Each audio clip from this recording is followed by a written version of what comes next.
Awal kelahiran Chainsaw Man.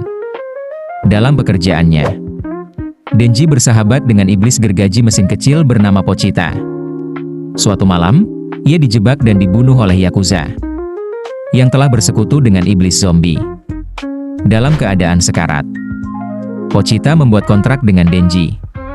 Pochita memberikan jantungnya kepada Denji sebagai ganti nyawa, dengan syarat Denji harus mewujudkan impian-impian sederhananya. Sejak saat itu, Denji bisa berubah menjadi Chainsaw Man.